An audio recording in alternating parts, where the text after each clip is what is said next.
इस शिफ्ट का पहला प्रश्न जो है मेंसुरेशन से संबंधित है और ट्रायंगल से। तो मेंसुरेशन के प्रश्नों को अगर सॉल्व करना रहे तो सबसे पहले क्या निकालना है और क्या दिया है इसके बारे में पता करना होता है सबसे पहले। तो यहाँ दिया है क्षेत्रफल 24√3 मीटर स्क्वायर और परिमाप हमें निकालना है। परिमाप बराबर समबाहु त्रिभुज के परिमाप बराबर सूत्र होता है 3 गुना भुजा। तो हमें भुजा सबसे पहले पता करना है। तो भुजा पता करने के लिए क्षेत्रफल को अगर हम निकालेंगे तो यहां से हम भुजा निकालेंगे। तो समबाहु त्रिभुज के क्षेत्रफल बराबर फॉर्मूला होता है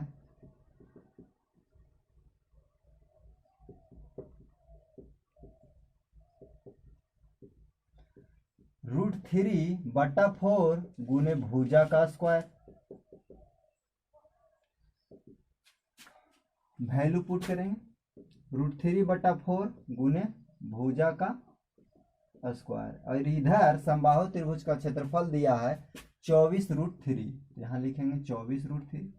√3 से √3 कैंसिल हो जाएगा, 4 इधर गुना में आ जाएगा तो 24 गुना 4 हो जाएगा। इधर भुजा का स्क्वायर हो जाएगा। स्क्वायर को इधर हम रूट में भेजेंगे, 24 गुना 4 रूट के अंदर हो जाएगा। इधर बचेगा क्या, भुजा।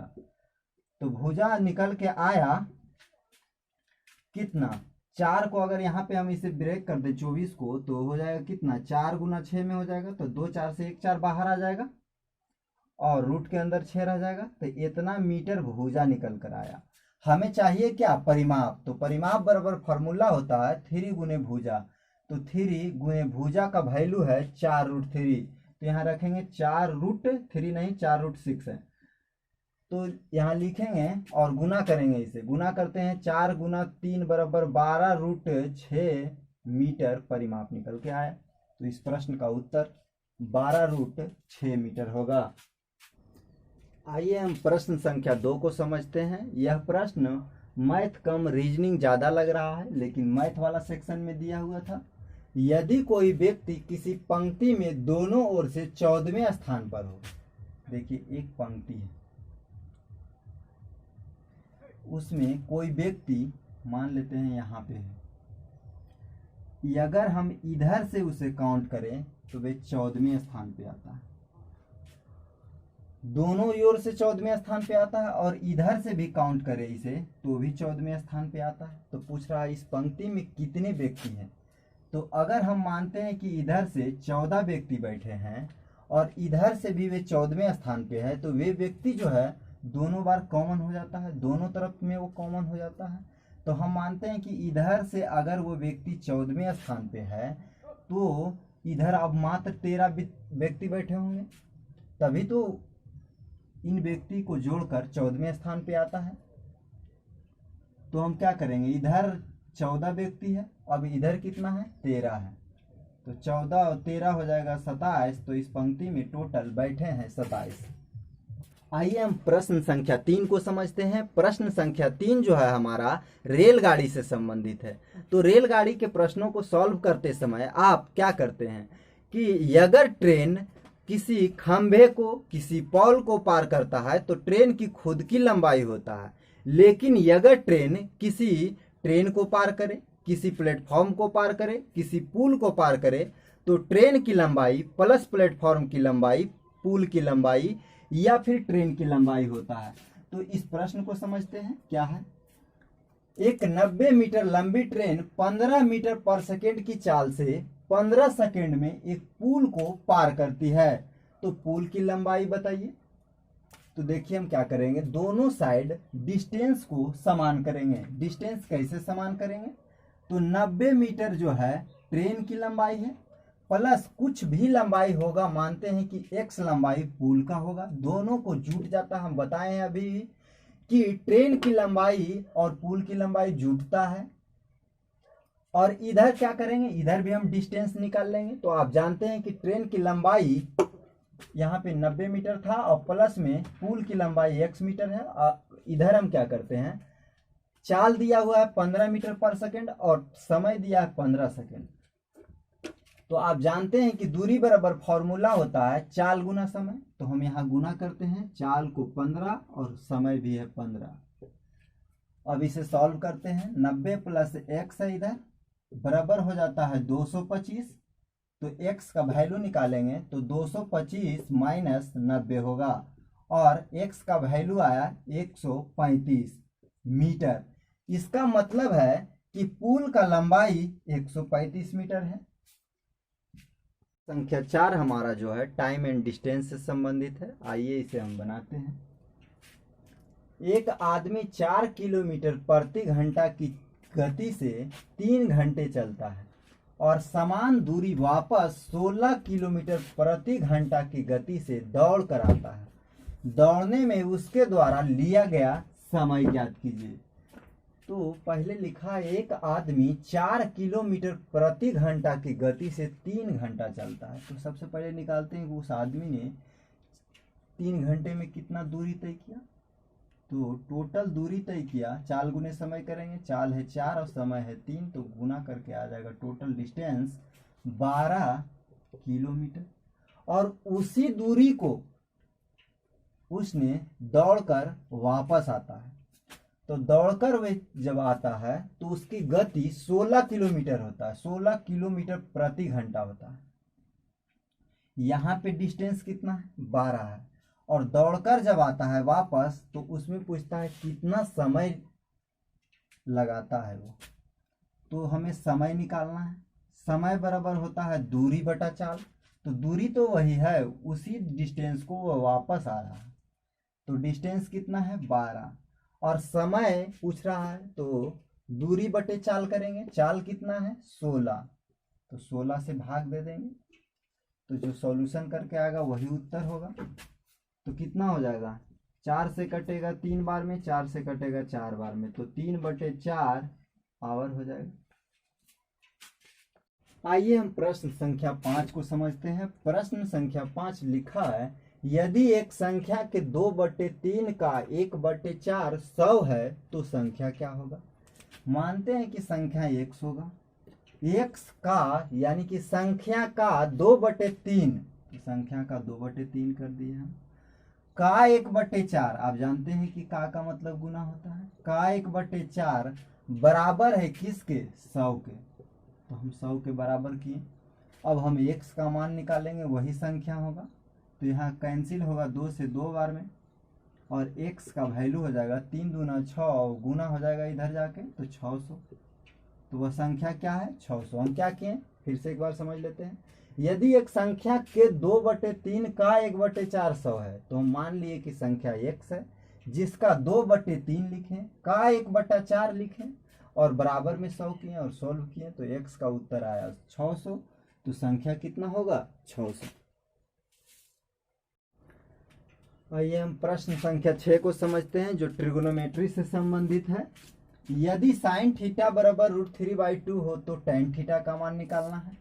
या आप जानते हैं कि साइन थीटा का वैल्यू 3/2 होता है कितना में, 60 डिग्री में। तो थीटा का वैल्यू कितना हो जाएगा, 60 डिग्री। यहाँ भी थीटा में ही पूछा जा रहा है। तो टेन थीटा यानी कि टेन 60 डिग्री का वैल्यू होता है √3। तो डायरेक्ट उत्तर हम लिखेंगे √3। प्रश्न संख्या 7 को समझते हैं, जो प्रॉफिट एंड लॉस से संबंधित है। लिखा, यदि एक वस्तु को 3735 रुपया में बेचने पर एक दुकानदार को 10% की हानि होती है, तो वह इसे कितने रुपया में बेचे ताकि उसे 10% का लाभ हो। तो यदि एक वस्तु को 3735 रुपया में बेचने पर, यानी कि यह विक्रय मूल्य दिया हुआ है, दुकानदार को 10% का हानि होता है। मानते हैं हम कि खरीदे हैं वस्तु को 100 रुपया में, 90 रुपया में बेचे होंगे, तब ना 10% का हानि हुआ होगा। तो हम जब भी आपको लैंग्वेज संबंधित प्रश्न रहता है तो बताते हैं कि अगर कहीं ना कहीं निश्चित राशि मिले तो उसे सबसे पहले लिखते हैं। तो इस प्रश्न में भी निश्चित राशि 3735 रुपया है। अब हम यह देखेंगे कि 3735 किसके लिए है, तो विक्रय मूल्य के लिए है, और रेशियो में विक्रय मूल्य कितना है, 90 है। तो इसका तुलना हम 90 से करेंगे। यहाँ विक्रय मूल्य 3735 रुपया है और 10% हानि के बाद विक्रय मूल्य कितना है, तो 90 है। अब कहेगा कि अगर हम खरीदे हैं 100 रुपया में, 10% के हानि में बेचे तो 90 रुपये में बेचे। अगर हम 10% लाभ कमाना चाहते हैं तो कितना में बेचेंगे, तो 110 रुपया में बेचेंगे, लाभ अगर हम कमाना चाहेंगे तब। तो बोल रहा है 10% लाभ कमाने के लिए कितना रुपया में बेचना होगा, तो विक्रय मूल्य का तुलना हम विक्रय मूल्य से कर दिए।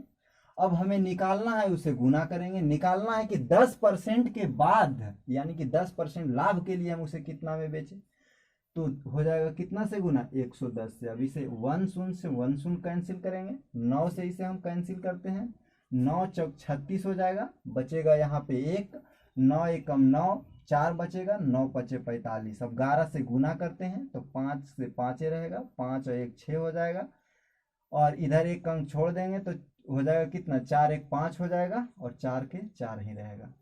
तो ये 10% लाभ के बाद इसे 4565 रुपया में बेचना होगा। संख्या 8 माध्य से संबंधित है। माध्य, या इसे हम कह सकते हैं कि एवरेज से संबंधित है। लिखा है 20 निरीक्षणों का अंक गणितीय माध्य 15.5 है, यानी 20 का माध्य कितना है, 15.5 है। बाद में यह पाया गया कि एक निरीक्षण गलती से 24 की बजाय 42 पढ़ लिया गया, 24 के जगह पे 42 पढ़ लिया उसे, तो ज्यादा पढ़ लिया, इसका मतलब एवरेज बढ़ गया होगा। तो हम क्या करेंगे, सबसे पहले इस एवरेज को योग में बदलते हैं। तो हम गुना करते हैं तो एवरेज योग में बदल जाता है। तो हम क्या करेंगे, 20 गुणे 15.5 करेंगे तो 331, यानी कि 310 आएगा। अब हम गलत माइनस सही करेंगे तभी तो आएगा हमें सही माध्य। तो गलत माइनस सही करेंगे, यानी कि 42 के जगह पे 24 के जगह पे 42 पढ़ा गया था, तो गलत माइनस सही, यानी कि 42 माइनस 24 होगा तो 18 आएगा। 18 ज्यादा पढ़ लिया गया है, तो इसमें अगर 18 घटा दें तो हमें पता चल जाएगा सही योग क्या है। और 20 निरीक्षणों का है, तो अगर हम इसमें 20 से भागा दे दे तो सही हमें माध्य पता चल जाएगा। तो घटाते हैं तो आ जाएगा कितना, 292, 292 बटा 20 हो जाएगा। 2 से कटेगा कितना बार में, 1, और 2 नमा 2 चौक 8 हो जाएगा, और 1 बचेगा, 2 छक 12, 146, और बट्टा में 10 है, तो हो जाएगा कितना, 14.6। तो 14.6 इसका सही माध्य होगा। हमने क्या किया, तो 20 का था माध्य कितना, 15.5, तो इसे सबसे पहले हम योग में बदले तो 310 आया। और 24 के जगह पे 42 पढ़ लिया गया था, तो हम गलत माइनस सही किए तो इतना ज्यादा पढ़ लिया गया था, तो योग में हम 18 को घटा दिए। और माध्य निकालना था, सही माध्य निकालना था, तो हम उस संख्या से भाग दे दिए तो माध्य निकल गया, और माध्य निकल कर आया कितना, 14.6। संख्या 9 जो हमारा सिंपल इंटरेस्ट से संबंधित है, आइए हम जानते हैं इसे। उस मूलधन का पता लगाइए जो साधारण ब्याज की 8% वार्षिक दर से 9 महीने में 1000 रुपया हो जाता है। जब भी कहीं लिखा रहे हो जाता है, इसका मतलब वो मिश्रधन लिखा हुआ है। तो मिश्रधन कितना है, 1000 रुपया। रेट कितना है, 8% है। टाइम कितना है, 9 माह है। इसे हम वर्ष में बदलेंगे तो 9/12 वर्ष हो जाएगा। हमें निकालना है क्या, मूलधन। तो हम बताते हैं जब भी लैंग्वेज संबंधित प्रश्न रहे तो कहीं ना कहीं निश्चित राशि जरूर होता है। यहाँ निश्चित राशि है 1000। 1000 किसके लिए है, मिश्रधन है, तो हम भी मिश्रधन निकालते हैं। तो हम सबसे पहले SI निकालते हैं, तो R इंटू टी होता है। तो R कितना है 8, और T कितना है 9/12। तो ये कटेगा 4 से 3 बार में, ये कटेगा 4 से 2 बार में, तो हो जाएगा 9 दूनी, फिर 3 से कैंसिल हो जाएगा, ये कितने बार में, 3 बार में, तो 3 दूना 6। 6 हमारा क्या निकल के आया है, साधारण ब्याज। साधारण ब्याज 6 है, और हम मानते हैं कि मूलधन 100 होगा, तो मिश्रधन कितना हो जाएगा, 106 रुपया हो जाएगा। मूलधन सहित ब्याज को हम मिश्रधन कहते हैं। तो मूलधन है 100 रुपया, 6 रुपया हम ब्याज लिए, तो मिश्रधन हो गया 106 रुपया। तो यहाँ मिश्रधन कितना है, 1000। तो इसका तुलना हम करेंगे इस 106 से, और निकालना होगा जिसे हम गुना करेंगे। निकालना है क्या, तो निकालना है हमें मूलधन, तो मूलधन हम कितना माने 100, तो 100 से गुना करेंगे। अब हम इसे सॉल्व करते हैं, तो यहाँ कितना हो जाएगा 3 शून्य और 2 5 शून्य बट्टा में हो जाएगा 106, और इसे सॉल्व कर लीजिएगा, यही उत्तर होगा। प्रश्न संख्या 10 जो है हमारा वो मिश्रण से संबंधित है। लिखा है 5 लीटर चीनी के मिश्रण में 6% चीनी है। 5 लीटर ये अगर मिश्रण है तो उसमें 6% चीनी है, बाकी अन्य कुछ होगा। उसमें से 1 लीटर अगर पानी भाप बन के उड़ जाता है तो शेष मिश्रण में चीनी का प्रतिशत ज्ञात कीजिए। देखिए लिखा है कि 5 लीटर में 6% चीनी है, तो 5 का 6% क्या है, इधर हम चीनी लिखें, तो बराबर के इस साइड भी अगर हम चीनी लिखें तो हमें चीनी का प्रतिशतता पता चल जाएगा। 1 लीटर भाप बनकर उड़ जाता है, तो कुल मिश्रण था 5, 1 लीटर खत्म हो गया, बचा कितना 4। अब उसी में से न हमें चीनी का प्रतिशत निकालना होगा, तो देखते हैं कितना परसेंट होगा। तो 5 का 6% इधर चीनी था और इधर चीनी 4 का x% मान लेते हैं, और x का वैल्यू ही चीनी का परसेंटेज बताएगा। तो 4 से कटेगा कितना बार में, 3 बार में कटेगा 2 से इधर, तो 5 दिया हो जाएगा कितना 15%, और इधर x%, तो इधर कितना हो जाएगा बट्टा में 2 आ जाएगा, तो x% बराबर कितना होगा 7.5%। तो अब कितना बचा चीनी का परसेंटेज 7.5%। आइए हम प्रश्न संख्या 11 को समझते हैं, जो टाइम एंड वर्क से संबंधित है, यानी कि मिक्स्ड प्रोपोर्शन से संबंधित। यदि 10 पुरुष 8 दिन में एक नहर की खुदाई कर सकते हैं, एक साइड काम कंप्लीट करने के लिए 10 पुरुष 8 दिन में कर सकता है, तो 15 पुरुष इसी कार्य को पूरा करने में कितना समय लगेगा। यानी कि कार्य मिक्स्ड प्रोपोर्शन का 2 पार्ट में बटा रहता है, दोनों साइड कार्य को बराबर करना होता है। तो इधर क्या है 10 पुरुष 8 दिन में करता है, तो हम लिखेंगे 10 गुना 8, काम इधर कंप्लीट हो गया, काम इधर भी कंप्लीट कराना होगा। तो 15 पुरुष इस कार्य को कितना दिन में करेगा, तो 15 गुने मान लेते हैं कि डी दिन में कार्य करेगा, तो दोनों साइड होगा बराबर क्योंकि काम है बराबर। तो 15 से ही कटेगा 5 दूना 10, अब 5 दिया 15 हो जाएगा, तो डी का वैल्यू कितना आ जाएगा, यहाँ 8 दूना 16, अब भागा में 3 हो जाएगा। इतना दिन में 15 पुरुष कार्य को समाप्त कर देगा, तो यही प्रश्न का उत्तर होगा। प्रश्न संख्या 12 को सॉल्व करते हैं। y का वैल्यू निकालना है, तो दिया है y plus 1/3 plus y plus 2/5 बराबर 3। हमें y का मान निकालना है, तो इसे सबसे पहले एलसीएम लिखेंगे, तो 5 और 3 का एलसीएम हो जाएगा 15, तो 5 से इसमें गुना हो जाएगा, तो 5y हो जाएगा प्लस 5 हो जाएगा, प्लस 5 से कट जाएगा 3 बार में, 3 से ऊपर जाके गुना हो जाएगा, तो 3y और प्लस कितना हो जाएगा 6 बराबर कितना हो जाएगा 3। 15 इधर जाके गुना हो जाएगा और इधर ऊपर में जोड़ देते हैं, 5y प्लस 3y बराबर 8y हो जाएगा, प्लस कितना हो जाएगा 5 और 6 11, और इधर 15 45 और 8y इधर प्लस में है 11 जाएगा उधर माइनस में हो जाएगा, तो 45 माइनस 11 हो जाएगा, तो 8y बराबर कितना हो जाएगा 34 हो जाएगा, तो y बराबर कितना हो जाएगा 34/8 हो जाएगा, भागा देंगे तो कितना आ जाएगा 4.25, तो y का वैल्यू कितना आया 4.25। प्रश्न संख्या 13 ट्रिगोनोमेट्री से संबंधित है, तो इसे सॉल्व करते हैं। सबसे पहले हम भागा का प्रोसेस करेंगे, तो यहाँ होगा कितना cosec theta into tan theta बटा में हो जाएगा कॉस थीटा, तो इसे लिखेंगे कॉसेक थीटा इंटू, इसे टैन थीटा को साइन और कॉस में ब्रेक करते हैं तो कितना हो जाएगा साइन थीटा बटे में कॉस थीटा, और ये कॉस थीटा पलट के ऊपर चल जाएगा तो हो जाएगा कॉस थीटा। अब देखिए क्या करेंगे, ये cos से cos कैंसिल हो जाएगा, और cosec को हम लिख सकते थे 1/sin थीटा, और इंटू है sin थीटा, तो sin से sin भी कैंसिल हो जाएगा, तो प्रश्न का उत्तर कितना होगा, 1 हो जाएगा।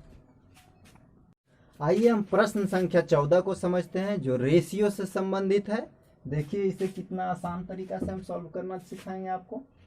एक मशीन के निर्माण के मूल्य के सामग्री, श्रम और अतिरिक्त खर्च के बीच बांटा गया है और उसका अनुपात 5:3:1 है।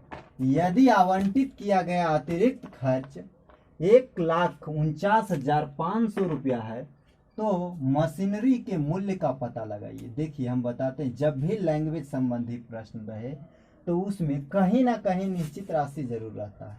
इसमें निश्चित राशि है यहाँ, तो उसे सबसे पहले हम लिखेंगे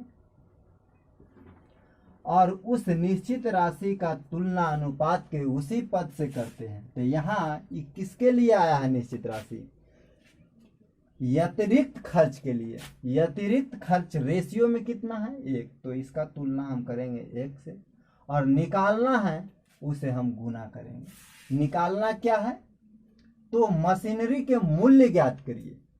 मूल्य के मशीनरी का मूल्य मतलब कि सामग्री, श्रम और अतिरिक्त सभी मिलाकर मशीनरी का मूल्य ज्ञात कीजिए। तो सभी को ऐड करके हम लिखेंगे 5 3 8 और 1 9, तो 9 से गुना हो जाएगा। गुना कर देते हैं, 2 शून्य पहले लिख लेते हैं। 9 5 45 के 5 हासिल रहेगा 4, 9 9 81 और 4 कितना हो जाएगा 85 के 5 हासिल 8 रह जाएगा। 9 और चौक 36 और 8 हो जाएगा कितना 44, 44 के हो जाएगा 4 हासिल 4 हो जाएगा। 9 एकम 9 और 4 13, तो इतना हो जाएगा मशीनरी का मूल्य। आइए हम प्रश्न संख्या 15 को सॉल्व करके दिखाते हैं। प्रश्न संख्या आपको देखकर लग रहा होगा कि परीक्षा संबंधी प्रश्न है, लेकिन यह प्रश्न हम समझते हैं कि गाय मुर्गा पर आधारित है। देखिए कैसे गाय मुर्गा पर आधारित है। एक परीक्षा में 25 सवाल है, प्रत्येक सही जवाब के लिए 4 अंक दिए जाते हैं और प्रत्येक गलत जवाब के लिए 2 अंक काट लिए जाते हैं। यदि सीमा ने 70 अंक प्राप्त किए हो तो उसने कितने सवाल सही किए हैं। गाय मुर्गा में क्या रहता था कि 2 पैर वाले की संख्या और 4 पैर वाले की संख्या दिया हुआ रहता था। तो देखिए इसमें हम किसको 2 पैर वाला मानेंगे, किसे 4 पैर वाला मानेंगे। एक परीक्षा में 25 सवाल था, क्वेश्चन की संख्या कितना है 25। प्रत्येक सही के लिए 4 अंक मिलता है, ठीक, एक ग्रुप है ये। और गलत के लिए कितना काट लिया जाता है, 2 अंक काट लिया जाता है, यानी -2 अंक प्राप्त होता है। यदि सीमा ने 70 अंक प्राप्त किए हैं, टोटल अंक कितना प्राप्त किया है 70, तो जो अंक प्राप्त होता है टोटल, यानी कि रहता है गाय मुर्गा वाला प्रश्न में कि टोटल पैरों की संख्या इतना है, तो यहाँ पे टोटल अंक प्राप्त हुआ 70। और जो भी निकालना है, जैसे कि उसने कितने सही जवाब दिए हैं, तो सही वाला को छोड़ देना है, गलत वाला से जितना सवाल होता है या फिर जितने गाय या मुर्गा होते हैं, जितने पशु होते हैं, उससे हम गुना करते हैं। तो इस 25 को हम गुना करेंगे -2 से, क्योंकि हमें निकालना है सही वाला, तो हम गुना करेंगे गलत से। तो 25 गुना -2 हो जाएगा कितना, -50 हो जाएगा, -50 हो जाएगा। और ऊपर में हम रखते हैं उन दोनों का अंतर, और नीचे में भी रखते हैं सही और गलत में कितना मार्क्स मिलता है उसके अंतर को। तो सही कितना है 4 अंक मिलता है सही के लिए, गलत के लिए -2, तो इन दोनों का अंतर कितना होगा, तो 4 माइनस और -2 कितना हो जाएगा, 4 माइनस माइनस प्लस हो जाएगा 2, 6 हो जाएगा, तो 6 से भाग देंगे। ऊपर में कितना हो जाएगा 70, माइनस माइनस प्लस हो जाएगा 50 भागा 6, 70 और 50 हो जाएगा 120, और भागा देंगे 6 से, तो कटेगा कितना बार में 20। तो सीमा ने 20 प्रश्न का सही जवाब दिया है। कितने प्रश्नों में, 25 प्रश्नों में 20 प्रश्न का सही जवाब दिया है।